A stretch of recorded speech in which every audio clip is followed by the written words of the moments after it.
As a coach, I find myself often working with people who struggle with social interactions. Social interactions feel very difficult. They feel very much like you can win or lose any interaction that you engage in. And people tend to approach them very, very seriously. At the same time, when I'm talking with these men and women, they'll describe situations where they have a friend or they've observed someone across the room who seems very comfortable and very natural and very at ease in social situations, even with complete strangers, even in front of a crowd, and they wish that they had that ability. So, what is that ability? Today, we're going to talk a little bit about playfulness, what it is, how it works, and why it is that we often struggle to call that forth from ourselves. It is definitely something you can practice as a skill. It's something that you can develop. It's something that you have always had, but as we grow, we tend to bury it. Let's have a look at why that is. But first, we need to talk about what playfulness actually is. For me, when I think of playfulness, I think very commonly of lion cubs playing. And the reason that I like the visual of lion cubs playing is that there's a huge contrast in my mind, if you watch any nature documentary show, between the dad lion who's just sitting on his ass in the background, doing nothing, not moving anywhere, and these cubs which are jumping around, playing in the foreground, roughhousing, biting each other, and so on. What's happening there? What are we seeing? When I sit back and reflect on this, and what I know about psychology, and what I know about the three different levels of the brain, the human level, which is very abstract reasoning and future-oriented, the mammal level, which is very social, and the reptile level, which is very much about survival. I see some interesting things here. The first thing I know is that a big part of our reptile brain, because it's designed completely for maximum chance of survival, it will encourage you to conserve energy. It will basically make you want to feel lazy. I shouldn't do anything at all. I should absolutely minimize my energy loss, because if I burn up all my energy and I run out of food, I'm dead. A reptile knows this. We have that reptile brain too. Mammals have that reptile brain too. That lion, the older lion, the cub lions, they all have that same reptile brain, where conserving energy is a priority for their survival. And you can see that in the older lion, who spends all his time using the bare minimum amount of energy in his day. You can see that oftentimes in even a human family situation. Well, dad will come home from work and be like, I'm done. I'm just laying on the couch. I'm not moving a muscle. It's that same kind of dynamic. So then why is it that the lion cubs are burning crazy amounts of energy? For what purpose is this? There must be a purpose. And I think there is. I think there is a very, very specific, very essential purpose to them using that energy, which is fundamentally about three things. The first thing, I think, is about curiosity. Answering the question, what is possible? What is my body capable of doing? Can I jump? Can I backflip? If I'm wrestling this other lion cub, what can I do to actually hunt and submit this lion cub? You'll constantly play hunting and wrestling and battling games because they're curious about their own capabilities. And they're developing skills. This is the second one. They're developing skills through that play. Hunting skills, survival skills, fighting skills, learning how to use their body to the maximum capability. And that starts with eliminating all of the rules about what they're allowed to do. There's no formal walking along. This is what I'm allowed to do. Jumping, backflips, rolling, roughhousing, biting, anything. It's completely a process of discovery. The third thing I think that we're seeing in that playfulness situation is social bonding. And I think that this is very important. I can't think of a situation, of an example in my mind, nothing comes readily to mind, where I've seen reptile babies play together. There isn't a playfulness there. There's no need for social bonding, and reptiles are primarily instinctual, which means they don't need to learn the basic hunting, and a frog doesn't need to learn how to catch a fly. It just catches a fly. It's just very simple center. I saw a fly, my dopamine fired, boom, grabbed it. I don't even know what it was. But hey, I survived, so that's good. Reptiles are very simple. Mammals added a lot of capability, an ability to deal with dynamically changing environments. Current thinking is that mammals evolved in part as a result of major climatic changes, and which killed the dinosaurs, killed the reptiles that couldn't really survive that, except for a few like crocodiles, right? And mammals were able to survive by learning how to adapt. It developed entirely new parts of their brain that said, things are changing, we can't make any assumptions now. And from the time a mammal is born, it is ready to learn what are the new rules now for my generation in terms of maximum survival. So playfulness became a very essential part of discovering what does that maximum survival look like? How do I make that happen? Among humans, I can see a very similar type of effect. Imagine a group of kids, you've probably done this yourself, playing baseball. Now, these are young kids, 6, 7, 8 years old. And a lot of the things that we would identify with, say, Major League Baseball is very, very much based on very strict rules. We've got referees. We've got very, very specific guidelines on what you're allowed to do and what you're not allowed to do. And exactly the measurements between the plates and how they work and how they're dusted off before you go up to bat. Every little detail is controlled and very, very specific rules and regulations around that. Kids take the opposite approach. They will make anything into a playing field. That hubcap is a base, that tree is a base, that curb with the storm drain, that's a base. And they'll even account for different player capabilities. That little girl can only run half as fast, so she only has to run 2 bases to make it back to home because she's only 4 years old. These kinds of rules will go out the window. Now, what you see kids doing in this situation is they're seeking to learn, they're seeking to develop skills, they're seeking to bond socially, and in doing that, they're throwing the rules out the window. It's the only way to create an environment where all of those things can happen freely. And this is a very, very important realization, is that rules compete very directly with playfulness. We'll go a little bit more into that later. But if you've ever watched kids play, you see that they adapt to the environment. They'll create a dojo out of anything. It doesn't matter if it's an abandoned parking lot or someone's backyard. They are going to turn that into a training center where they can develop their skills, their knowledge, their learning, their social connection. And this is a reality that we tend to lose. We tend to think of our world now as at work, I work. At home, I rest, I sleep, I cook. The only time I'm allowed to play where there aren't specific rules is maybe socials on a Friday night. Why do we do that, right? There's everywhere in the world is an opportunity to play. We should be learning and developing our skills and building our social connections everywhere we go.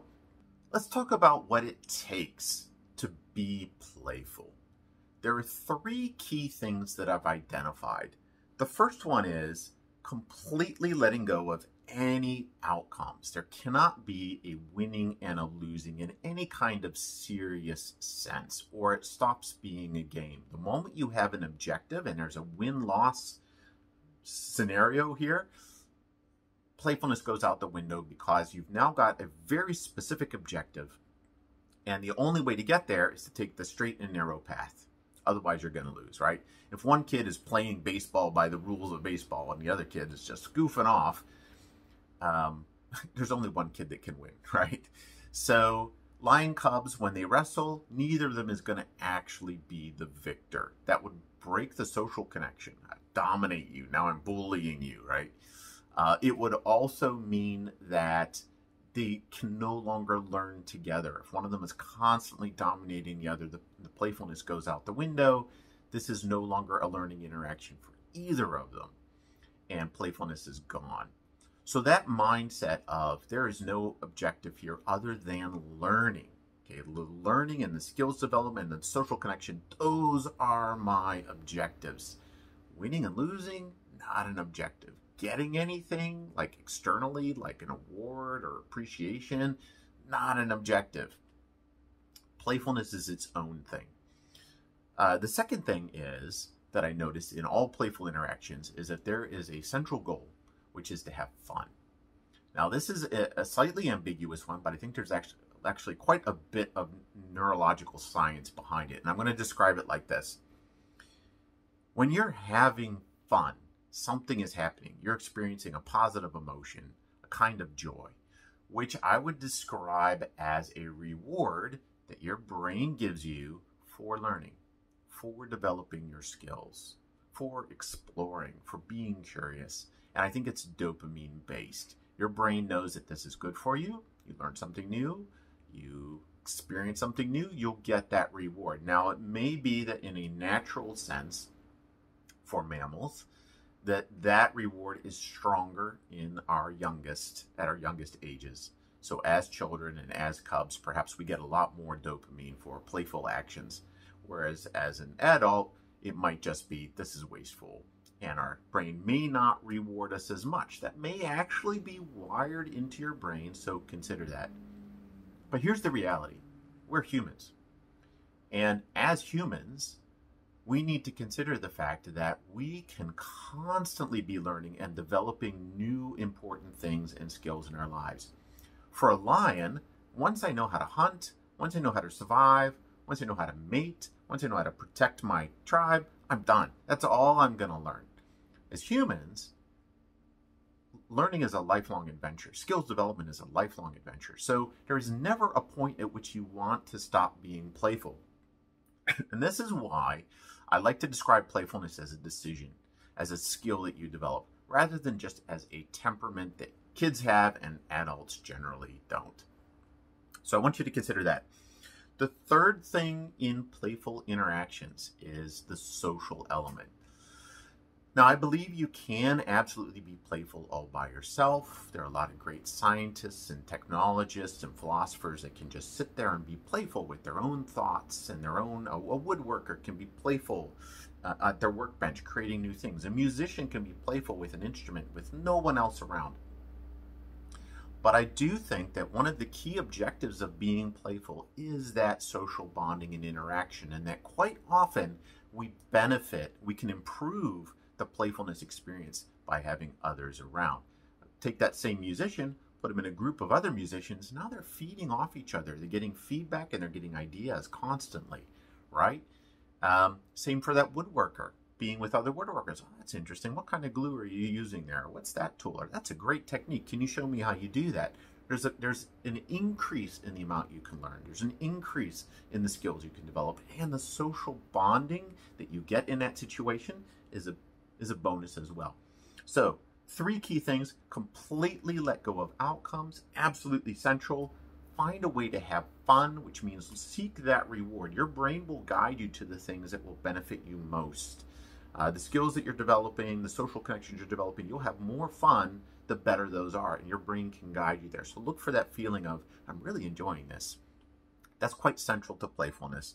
And the third one is the social component.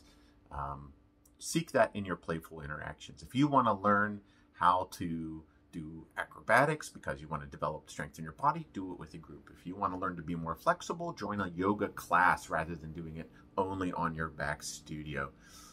Find that social element and see how that affects your playful interactions. Now, by converse view here, there are quite a few things that can absolutely kill playfulness. I've found 3 in particular. One is a loss of curiosity. There is a point for many of us where we just stop being curious. We either feel that we know everything that we ever need to know, or we think that learning is a waste of time. Sure, there's stuff I don't know out there, but it's not stuff that's important to me. It's not stuff that's going to benefit me. And then you become like that old lion that's just sitting there really doing nothing. You've probably encountered people like this. Since you're watching this video and you're into self-development, clearly, you are probably not one of those people, but it is something to observe and understand and be aware of. The old lion, not playful. You can see people like that as well. The second big killer of playfulness is rules that you have adopted as limiting beliefs. Now, this is a very, very powerful and interesting one, because most of the rules that we adopt as limiting beliefs to our playfulness aren't ours. They were given to us. We adopted them from the outside. The simplest example I can give is the kids playing baseball, right? Those kids are having fun playing baseball, and then an adult comes out and says, hey, don't touch my car. You can't make that a base. Or, hey, you're being too loud. Or, hey, stop being silly. You're bothering everybody. Suddenly those kids have now been handed a limit to their playfulness. Now, they could ignore it, or they could accept it. Here's the interesting thing. If they accept that as a rule, like this is wrong, it is wrong to touch that car, it is wrong to make this much noise, whatever they accepted as a rule, even the next day, even a week later, when that adult's not there, they will probably remember that rule. Now, a lot of the rules, this is a very interesting bit of self-work and deep, deep reflection, but a lot of the rules that you'll find in your head, if you ask, why am I not playful in this situation? Let's take a social situation as a context. You see someone across the room and you're like, wow, that person looks interesting. And then the first thing comes in your mind is, I'm in a public cafe, I can't say hello to them. Where did that rule come from? Did you ever try and someone told you, hey, don't do that, you're not allowed to do that? Did you ever have a bad experience approaching someone in a cafe? Now, maybe you have once, but how often does that happen? How likely is it that someone's going to be really, really pissed off at you for saying hi to them in a cafe? But somewhere, somehow, that rule formed in our mind. And that essentially means that we lose the ability to be playful. We lose the ability to try new things. We lose the ability to develop our skills. We lose the ability to do self-discovery. And in this example, we lose the ability to socially connect. So this will kill playfulness. Watch out very carefully for those rules. If you find yourself as a very serious person, this is likely where you're going to need to do the most work, is digging into your own psyche and literally writing down, what are the limits that I think are here? Here's the thing that I think would be good to do, probably good for me, be great to connect with a cool new person, or maybe I find them really attractive and I think there's real potential there, but I'm holding back. Why exactly am I holding back? That is going to be very deep work. If you find it difficult, you probably will. I encourage you to find a coach or do deep, deep, regular journaling practice. You will eventually find the answer. And even if you make only a 10% improvement, getting rid of 10% of those rules and limiting beliefs, being 10% more playful is a pretty big deal. So work towards that. The third thing that will absolutely crush playfulness is attachment to outcomes. This is the win-lose scenario we were talking about earlier. The moment there is an ability to lose, you can't be playful. There is now a goal that is not learning. It is achieving something. It is accomplishing something. And you can only have one goal in this action. This is a very, very important one, because when you're a kid making social connections, if you can remember that long ago, your auntie brings over your cousin who you haven't met, and hey, there's another kid in the room, let's play. It's done. We're best friends now. I still remember situations like this where it's like, hey, there's another kid. Oh my God, let's go have fun. There was no question about it. Today, it's a little different. I see another person. I'm like, oh, look, there's another person. They look kind of interesting. How do I deal with this? All right, all these rules and these attachments to outcome and these worries about failure and rejection and offending someone, these are all going to kill your ability to be playful. So the three big killers: loss of curiosity, which hopefully you do not suffer. Hopefully you're constantly wanting to learn. It's a very, very central part of growth and enjoying life. Second big killer: rules that you have adopted as limiting beliefs. Investigate them deeply, journal, reflect on them deeply. Third one is attachment to outcomes. Make sure you do not have a win-loss scenario here. Simply performing the action should be a win because you are learning, you are experiencing, you are developing your skills. If you have that mindset, you'll find it much, much, much more easy to pursue the things you want, grow yourself, and build deep and meaningful social connections. I highly encourage you to try it out. It's incredible fun. Good luck.